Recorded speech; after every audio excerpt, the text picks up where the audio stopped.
श्री शिवाय नमस्तुभ्यम मित्रों। आप सभी को पता है कि आज है 8 दिसंबर और आज क्या खास है कि आज है रविवार पुष्य का बहुत ही प्यारा सा दिन।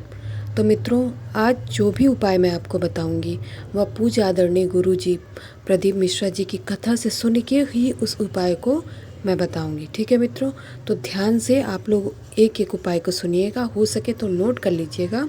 और ये जो भी उपाय है वो आपको आपके घर पे ही करना है, कहीं भी बाहर नहीं जाना है।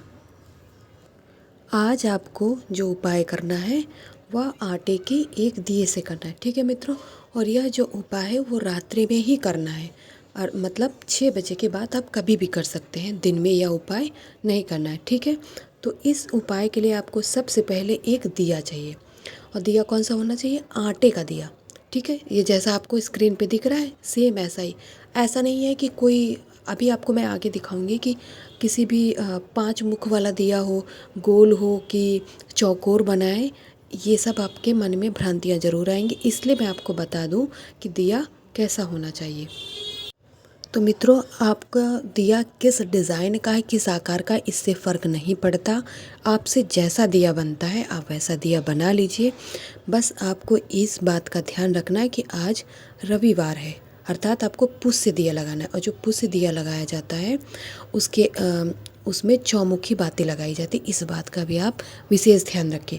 मतलब गोल वाली बाती का प्रयोग नहीं होगा, जो लंबी वाली बाती है वो 2 बातियों का प्रयोग करेंगे इस तरह से। ये 4 कोने निकले हुए ना, इसको चौमुखी दिया कहते हैं। ठीक है मित्रों, और आज का जो दिया है इस दिए में आप घी का बिल्कुल भी प्रयोग नहीं करेंगे, क्योंकि आज रविवार का दिन है, इसलिए आज घी का प्रयोग नहीं किया जाता है। आप इसमें सरसों का तेल डालेंगे, तिल का भी तेल नहीं डालना है, केवल और केवल सरसों का तेल डालना है। ठीक है मित्रों, तो आपने तेल डाल लिया, बाती डाल ली। अब चलते हैं आगे विधि की तरफ।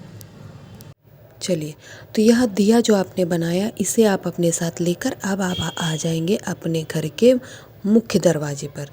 जिस दरवाजे से आप अपने घर के अंदर प्रवेश करते हैं उस दरवाजे के पास। अब वो दरवाज़ा प्लास्टिक का, सॉरी, लोहे का भी हो सकता है, और किसी किसी के यहाँ वो जो जाली लोहे वाली आती है उसका भी हो सकता है। इससे भी कोई फ़र्क नहीं पड़ता कि आपको जो दरवाज़ा वो लकड़ी का है कि लोहे का है, वो आपका घर का मुख्य द्वार होना चाहिए।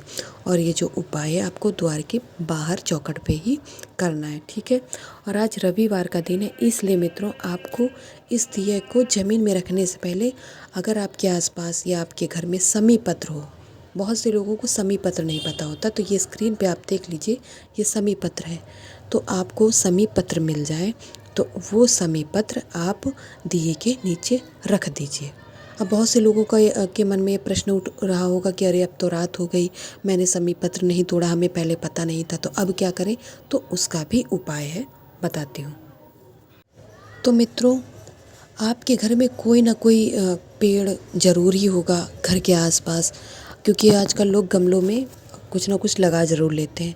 तो जो भी आपके घर में हो उसका आप एक पत्ता उठा लीजिए जो नीचे गिरा हो, उसको आप साफ़ कर लीजिए, साफ़ पानी में साफ़ करके उसको उस दिए के नीचे रख दीजिए। उस पत्ते के ऊपर ही आपको दिया लगाना है। ठीक है, अब आपने दिया रख दिया। अब आपको वो जो चौमुखी दिया, ये ज़रूर ध्यान रखिएगा, एक बाती नहीं लगानी, आपको चौमुखी दिया लगाना है जिसमें चारों बाती हों। 2 बाती रखे होंगे उससे 4 हो जाएंगे ना, तो उसको अब आपको प्रज्वलित कर देना है। ठीक है मित्रों, अब मन में ये सवाल आ रहा होगा कि हमें नाम किस भगवान का लेना है प्रज्वलित करते समय? तो वैसे तो इसमें नियम नहीं है, आपके जो प्रिय इष्ट देव हैं जिसको आप ज़्यादा मानते हो आप उनका भी नाम ले सकते हैं। वैसे तो गुरुजी ने नरसिंह भगवान जी का नाम लेने के लिए कहा है, लेकिन बाध्यता नहीं है।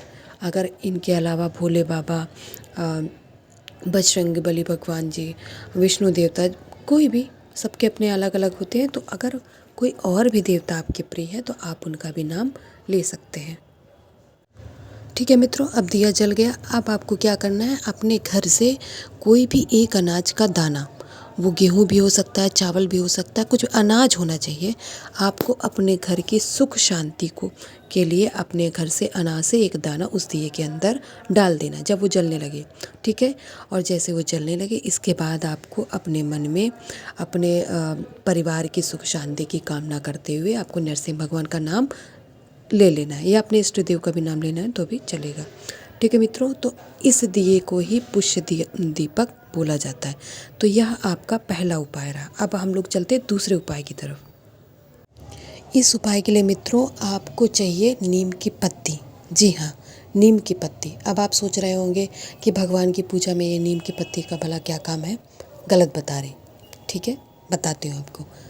तो यह उपाय, जैसे आपके घर में कोई रोगी है, उसकी शुरुआत ही होती है दवा खाने से, उसे हमेशा दवा खाते रहना है, तो यह उपाय आपके घर से रोग को दूर करने के लिए है। ठीक है मित्रों, तो आपके घर के आसपास कहीं ना कहीं नीम की पत्ती, नीम का पेड़ ज़रूर होगा, तो आप नीम की पत्ती ले लीजिए।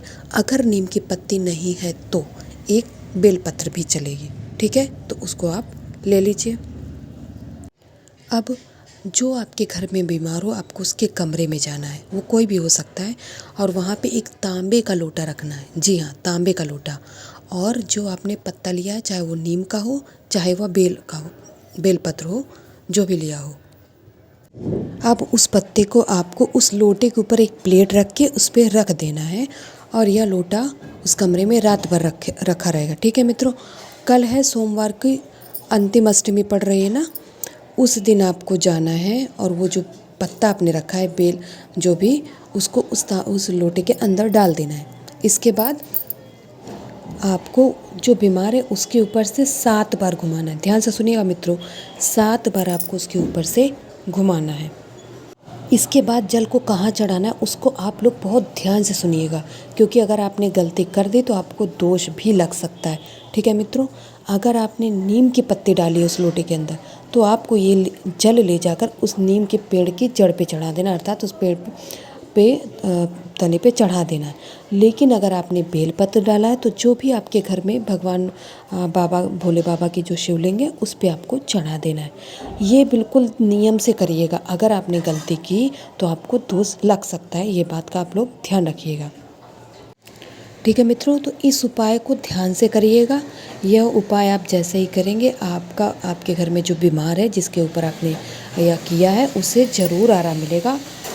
आप लोग खुद बताएंगे कमेंट में कि नहीं, हाँ उसे आराम मिला है। ठीक है मित्रों, तो ये 2 उपाय आप लोग ज़रूर करिएगा, आपको ज़रूर फ़ायदा मिलेगा। ठीक है, श्री शिवाय नमस्तुभ्यं।